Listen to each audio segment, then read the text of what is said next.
بەناوی خوای گەورە و میهرەبان سڵاوتان لەبێ بینەرانی بەڕێز و خۆشەویست. ئێمە لە ناحیەی حاجی ئۆمەرانین. دیارە ناحیەی حاجی ئۆمەران یەکێکە لەو ناوچانەی کەوا زۆرترین بەفری لە سەراستی هەرێمی کوردستان تێدا دەبارێ و ناوچەکە تا ڕادەیەکی زۆر ساردا و پلەکانی گەرما بۆ ژێر سفری سەدیدا ئەبەزن، شەوان تا نزیکەی سێزدە و زۆر جار تا هەژدە پلەی ژێر سفریشدا ئەبەزن. ئێمە لەم ریپۆرتاژەدا پرسیار لە هاوڵاتیانی ناوچەکە ئەەکەین ئاخۆ ژیان و گوزەرانیان لەژێر ئەو سەرما زۆرەی کەوا لە ناوچەکەدا هەیە ژیان و گوزەرانیان چۆن ئەگوزارێنن. فەرموون بینەرمان بن. ژیان و گوزەرانتان لە حاجی ئۆمەران چۆنە، چەند بەفرباری و ساردیەکەی چۆنە لە چاوشوێنەکانی تر؟ پێشەشی بەخێراتنی کڵانەکەتان دەکەم، زۆر بەخێر بێت. ژیان وڵی سەختە بڵێ سەخت نییە، بەڵام حاجی ئۆمەران یعنی بەفر، حاجی ئۆمەران بە بەفرەوە جوانە. ڕێگا و بارەکان ئەوڕۆ هەتا عەدەشی زۆر باشیان ماڵیوە، بەڵام بەفر لە هەندە شوێنان بە مەتری زیاتر تێدایە، هەندە شوێنان لە مەتری یعنی مەتر و نیو، هەندە شوێنان 80 سانتیمە هەفتایە. ژیان و گوزەرانیش تو بڵێ ژیان بەبێ کەم و کوڕی نابیت، لە هەموو دنیا ژوایە ژیان سەخت هەر دەبێ، خۆشی تێدایە ناخۆشی تێدایە. لەبەرەوە هۆکارانەیە تو بڵێ وەڵی ئەمن ئەگەر لە حاجی ئۆمەران بژیم نابێ سەرمان بێ یان ناخود نابێ گەرمان بێ شتیوان نییە لە جیهان لە هەموو عالەم. بە تایبەتی حاجی ئۆمەران، حاجی ئۆمەرانی شەوێ دیکە هەتا ژێر پلەی 19 بوو، زۆر سار بوو بەڕاستی. لە شوێنان لە وڵاتانە بینین ئەو ناوچانەی کە بە تایبەتی مەرزن و شوێنی بازرگانین جیاوازیەکیان پێکرێ لە چاو شوێنەکانی تر خزمەتگوزاری زیاتریان بۆ دابینەکرێ. حاجی ئۆمەران کەم و کوڕی چی هەیە بە تایبەتی لە ڕووی دابینکردنی سوتەمەنی و پاکردنەوەی ڕێگا و بانەکان بە تایبەتی نێو کۆڵانەکانی حاجی ئۆمەران پاکەکرێنەوە؟ بەڵێ دوێنێ هەمویان پاکردەوە، کۆمپانیا پاپا گروپی لێیە هەر هەمویان پاکردەوە، بەڵام ئەوش بەهۆیەوەی کە بایەشی بەهێز بوو زۆر بڵێ مەسەلەن بەفرەکەی کە دەژباری لە چیاکانی دەهێنا ناو کۆڵانەکان تێکدەوتنا وەکو خاوێنکردنەوە هەمویان خاوێنکردەوە، وەکو سوتەمەنیش ئەو ساڵ بەبین دەکەن نەفدۆگرێتەوە، ئەمە زیاتر پشت بە کارەبا دەبەستین. بەڵام هەموو ساڵی خەڵک لێرەکانە دەبێت پێشوەختە احتیاطی خۆی وەربگرێت. حاجی ئۆمەران ینی سروشتەکەی وایە دەبێت لە مانجی 10 و 11 ئەوانە حازای بکەیت تاوەکو مانجی 3 و بیڵێسن کەم و کوڕیت نەبی بۆ ئەوانەی کە بڵێ بەسەرن کارەبا نابێ یاخود ڕێدەگیری ئەو شتانە. حاجی ئۆمەران بەدەردێ برادرە گوتی بەفر، یعنی بەڕاستی لێرە دەبێت زۆر جوان خۆداپۆشی. ژیانەکەش هەروایە ڕێگابانەکان هەنە، بەڵام کۆڵانەکان پاک نەکراونەوە و ئەو بابەتانە. ینی ئەگەر تەنگانە چین کە دێنە پێشتان لە حاجی ئۆمەران لەو کاتێک کە بەفر ئەباریوە چەند مانگ بەفر لێرە ئەبارێت؟ بەخوای جا لە مانجی 12 هەتا 3 بەفر دەباری، بەس ئەو ساڵ وەکو پار ڕاستی بەو شێوەی نەبوو بەفر، بەڵام کە بەفریش باری حاجی ئۆمەران عنی بەڕاستی چاک دەباری بەفر. سەختەکەش زیاتر کە ڕێگابانەکانی خۆی جادە پاک دەکەنەوە، بەس بەڕاستی ئەو کۆڵانەکان پاک ناکەنەوە. لە ڕووی گەرمکەرەوە سوتەمەنی کارەبا چۆنە؟ بەخوا سوتەمەنی پشت زیاتر بە کارەبا دەبەستین. کارەبایەکەش تقریبا ئێستا 2 سەعات نەبوو، ژیان نەبوو، ژیان زۆر سەخت بوو ڕاستی. حاجی ئۆمەران بە حکومەوەی ناوچەیەش کە بڵێن مەرزێکی نێودەوڵەتی هەیە، خەڵکی ئەم ناوچەیە تا چەندە سوودمەند لە کار و کەسابەت لە ڕێی ئەم مەرزەوە؟ بەخوای باشە لە سوودمەندی، بەڵام وەکو تەماس سەیری ڕێگابانەکاندا وەکو پێویست نییە، ینی بەو شێوەی نییە ئەو ڕێگابانە وەکو کە ناوی حاجی ئۆمەرانە کە لە هەموو دنیادا دەنجی داوتەوە کە نێودەوڵەتیشە. بەڕاستی لە حەقیقەت دەپرسی.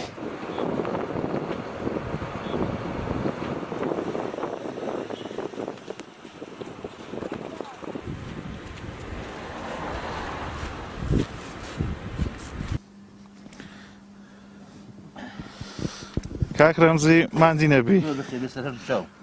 چەند بەفرباریە ئاوا سەرقاڵی پاکردنەوەی بانی؟ بەخێر بێ قورمان سەر چاوم زۆر بەخێر وەڵڵی نیو مەتر سافی باری معدەل، ینی کە سافی نیو مەتر، بەس جێی وایە وەڵام مەتر ئێستا مەتر نیو کەیرە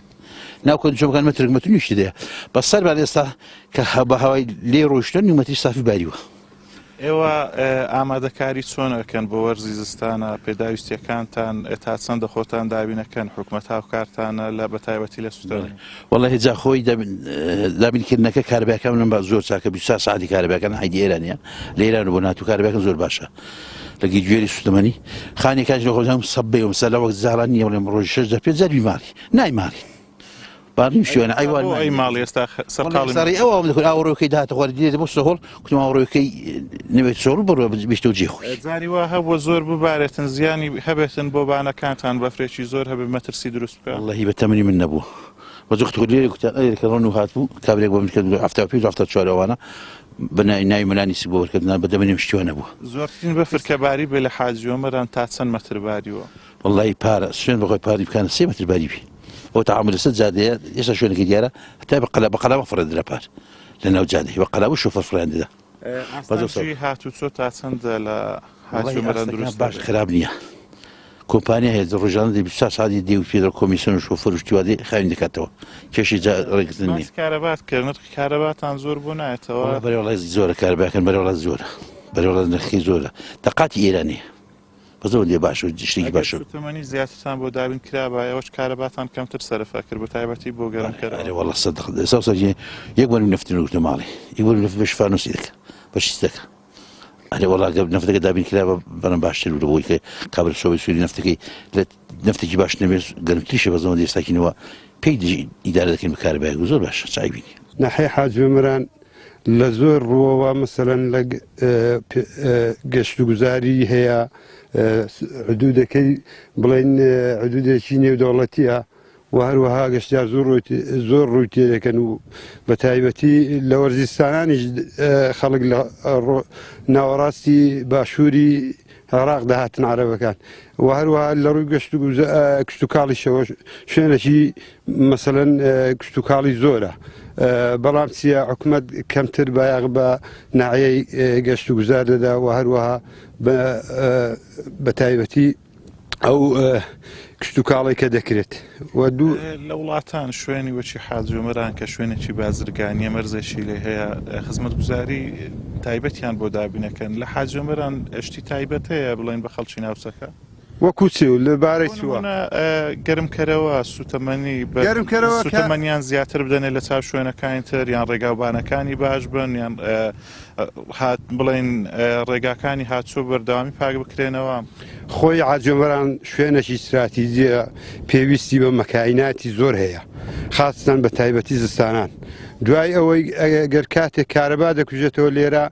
یعنی ژیانی خەڵکی زۆر ناخۆشە بە تایبەتی ئەو ساڵ یەک بەرمیل لە نەوتیان داوتە حاج عمران پێویستی زیاتر لە هاج نۆدە بەرمیل نەوتی هەیە زستانان یەک بەرمیل نەوت کابرا چی لێ بکە ینی بۆ بژێوی ژیانی بەکار نایەت دوای ئەوەش لە ڕووی مەسەلەن مەکاینات حکومەت پێویستە دایمەن شۆفل و گرێدەر و بەفر و ئەوانە بماڵێت بە تایبەتی خوێ پێوەرکات ئەو شوێنێکی ساردا و هەروەها ئێستا حالیان ئێستا ئەمە کە ڕاوەستاوین بەستوێتی بەو نیوە ڕۆیە زابووە داوەتان نرخی کارەباتان چۆنە بۆتان دەردێنی کە ئێستا بە تایبەتی هاوڵاتیان لە قەیران و بە موچەیدا کارەبا بحەد گران ئێستا 5 میلیۆنم بۆ هاتووتەوە پارەم پێ نادرێ 5 میلیۆن دیناری عراقی دوێنێ دایرەی کارەبای هاتووە سەرژمێری ئەوەکانی کردووە سەعاتەکان تەماشا دەکەم 5 میلیۆن دینارم بۆ هاتووتەوە ئاخر ئەوڕۆ ئەتوو نەمەحاشت هەیە نەبودجەت هەیە نا بژێوی ژیانی خەڵکی بەو شێوەیە ئەتوو بە چ زۆرێک ئەتوو بتوانی پارەی کارەبای بدەی ئاوی بدەی مثلا والله بڵێیان نەڵێ یعنی ژیان لە حاج عمران زۆر سەختە بە تایبەتی پێویستە حکومەت یعنی دەستی هاریکاری بۆ خەڵکی فەقیر و نەدار درێژکە مثلا ئێستا کە خەڵک هەیە لێرە زۆر بەکەمی لەو مەرزانە ئیشی دەکا بە زۆری خەڵک لە خوارێ ڕاهاتوە لێرە ئیش و کاری هەیە دەنا خەڵکی منتیقەی ئێران بڵێن نەبێ هەیە بەڵام بەو شێوەیە نییە دەبووە حکومەت ئەوەی ڕەچاو بکات لەبەرەوەی خەڵکە زستانان دەمێنیتەوە لێرە بژێوی ژیانی لەسەر ئەو حدودەیە ئەوە هەروەها کارەبا گرانە مەسەلەن ئاو گرانە سوتەمەنی نییە بۆیە داوا لە حکومەت ئێران دەکەین پێویست دەکا ئەو ڕێکی بجددی لە ناحیەی حاج عمران بداتەوە ناحیەی حاج عمران لە زۆر شەوە خزمەت گوزاری کەمە وەکو پێشتریش ڕامگەیان حاج عمران خاستن هاوینان شوێنێکە هەم بۆ گەشت و گوزارە هەم بۆ مەسەلەن کشتتوکاڵە دوای ئەوەش شوێنەکەی ئێرە مثلا مەرز دەچی نێودەوڵەتی حاج عمران ئەوەتە هەمووی 3 دقە لە ئێمەوە دوورە دەبووە ئێرە ڕێگاوبانێکی جوان و خۆشی هەبێت دەبووە مثلا چاوەک بە خەڵکی ئێرەدا بخشێنەوە پێویست دەکا مثلا حکومەت هاوکاریەکی بجددی یعنی ئاوڕێکی بجددی لەو خەڵکی بداتەوە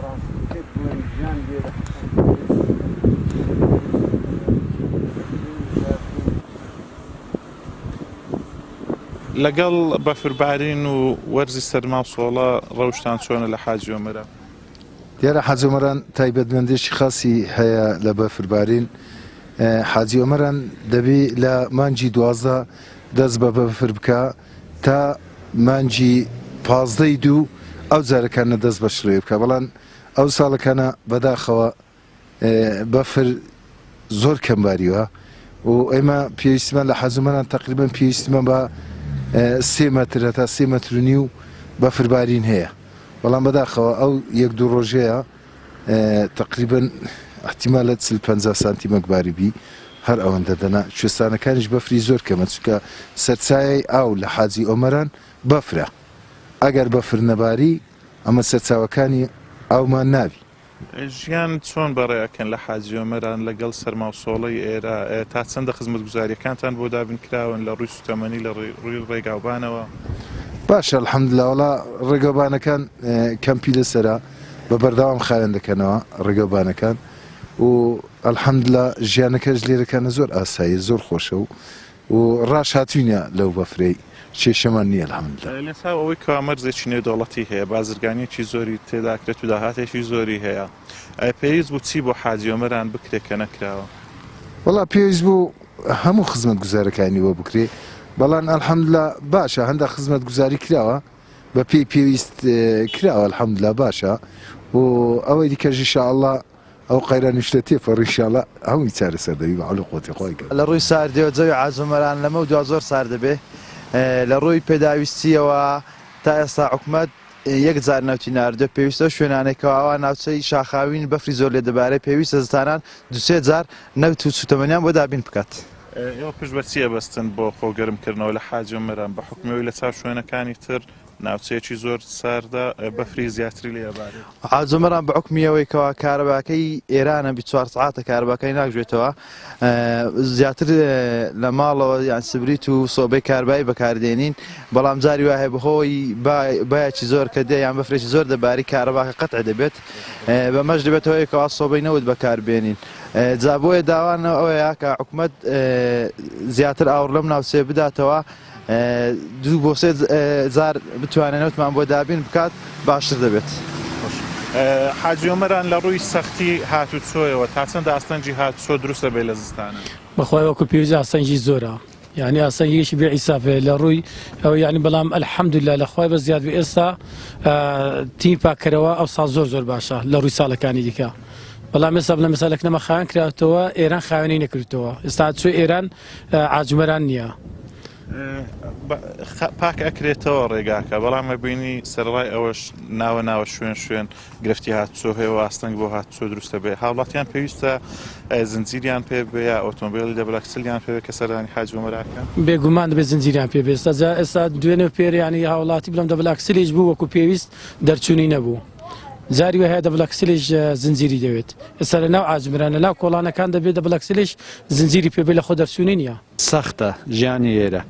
ئەگە مەسەلەن نەفتی چاک نەدەن کارەبا نەبی ئێرە زستانی زۆر سەختە.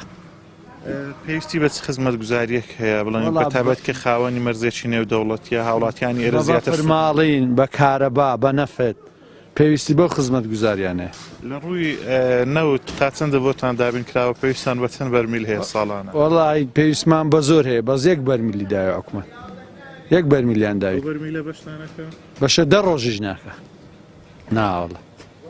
بەردەوام پێویستان بەوە هەیە کە سۆبا پێویست چکە لێرە ئەمڕۆکە کە بەفرباریوە لە ئێستادا 3 پلە لەژێر سفرێ شەوان ئەگاتە 13 شەوانیش پێویستان بەوەیە بی کە سۆبا 24 خولەک پێویست بە سۆبەیە بە سبریتە بە هەموو شتەکە. ئێرە ساردە پێویستە حکومەت هاوکار بی لە ڕووی هەموو شتەکە. لە ڕووی تەندروستیەوە هاوڵات تا چەندە تەندروستی بڵێن گرنگی پێدرێ لێرەوە هاوڵاتیانی بەهۆی سەرما و سۆڵی زۆرەوە نەخۆش ناکەون؟ وەڵا بەرێوەڵا وەڵا ئێستا خستخانەمان بۆ دروستکراوە بەس هیچ شتێکی لێدانەنراوە، نە دکتۆر نە دەرمان نە هیچ، بەس هەیکەلە کەوتەوە.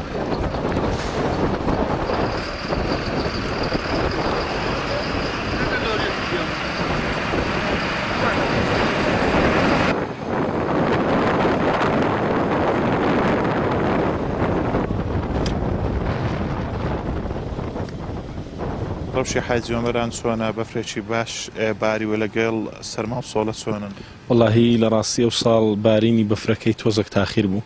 لەعین لە سەرەتایەکان نزیکەی 15 ڕۆژەشی تاخیر کرد بەڵام خۆشبەختانە بە ئاخیرەکەی یعنی باش بوو نزیکەی 40 بۆ 6 سانتیمەشی بەفر تێکرد بەنسبەت ڕەوش و کەشەکەش بەڕاستی ئەگەر بێ و یعنی شۆفەر و کاسیعەوەکانیش نەکەن و کارەبان نەبێ ڕەوشەکە ناخۆشە بەڵام لە هەمان کاتیشدا لە چاو ساڵی پار زۆر خۆشە وەزاکە خۆش نەوتان چەند پێدراوە ئایا ئەو نەوتەی کە بێ ئێوە درێتن زیاترە یاخود هەروەکو ناسەکانی تر نەوتان پێ بەخوای جیاوازیەک هەیە لە دابشکردنی نەوتەکەی بەعکومی بڵێن ئێرە ساردەی یعنی ساڵانە 1 بەرمیلن هەیە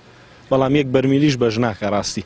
هەر ماڵی نزیکەی بخۆی ماڵ هەیە لەوانەیە 4 بەرمیلی کڕی بێ 5 بەرمیلی کڕی بێ من وەکو شخصی خۆم کە بڵین ماڵەشی بچووکم لە 2 نەفەر پێکاتوینە بەرمیلەشی دیکەشم کڕیەوە سەبارەت بە ئاستەنجی هاتوچۆ کە لێرە دروستە بێتن بەتایبەتی لە کۆڵانەکانتان ئەتوانن بڵین سیارە هاتوچۆ بکات کە بەفرەبارێ بەخوای لە ڕێگە و بانەکان بە تایبەتی ئێواران و شەوان ڕێگایەکان زۆر زەحمەت دەبن بەڵام لە ناو گوندیش فەرحەکان ئەگەر بێ و کاسیع و شۆفەر لێ نەدا هەتا بگرێت دەبڵ ئەکسلیش بڕک بە زەحمەت و سەردەکەوی یان ڕێگاکان دەکرێنەوە پاکەکرێتەوە ناو گوندیان تەنها ڕێگا سەرشیەکەی مەرز پاکەکرێتەوە بەخوای زیاتر ڕێگا سەرچەکەی ناو مرزە ئەوی دیکەژ مەگە خەڵکەکە داوا بکەیان شۆفەر بێ لێدا ئەگەرنا زۆر احتیمام بناوەکەی نادر بەڵێ بینەرانی بەڕێز و خۆشەویستەوەی بینیتان ڕای هاوڵاتیانی ناحیەی حاجیۆمەران بوو لە سەروەرزی سەرما و سۆڵە لە ناوچەکە کەوا جیاوازە ناوچەکانی تریارەمی کوردستان لەم ناوچەیە ساڵانە بەفرێکی زۆر دەبارێت ئەمڕۆ نزیکەی 6 تا 7 سانتیم لە نێو ناحیەکە بەفر باری بوو و لە ناوچە شاخاویەکانیشی نزیکەی مەترێک بەفر باری بوو ئەم بەفربارینەوەی لە ژیانی هاوڵاتیانی ناوچەکە کردووە کەوا ژیانیان قورستر بێ لە چاو ناوچەکانی تریارەمی کوردستان ئەوە ئێمە لە وڵاتیانمان بی زیاتر داوای سوتەمەنی ئەکەن کەوا تەنها بەرمیلێک نەوتیان پێدراوە بۆ وەرزی زستان لێرە کە بە بەردەوامی بەفر ئەبارەتن پێویستی زیاتریان بە سوتەمەنیە بێ هەروەها داواکاریشیان ئەوەیە کەوا جیاواز لەوەی ڕێگا سەرچیەکان پاکەکرێنەوە کۆڵانەکانیشان بۆ پاک بکرێنەوە بۆ ئەوی بتوان ئۆتۆمبیلەکان ببەنە بەردەرگای ماڵەکانیان تا بەگەشتنەوەی تر بەخواتان ئەسپێرم.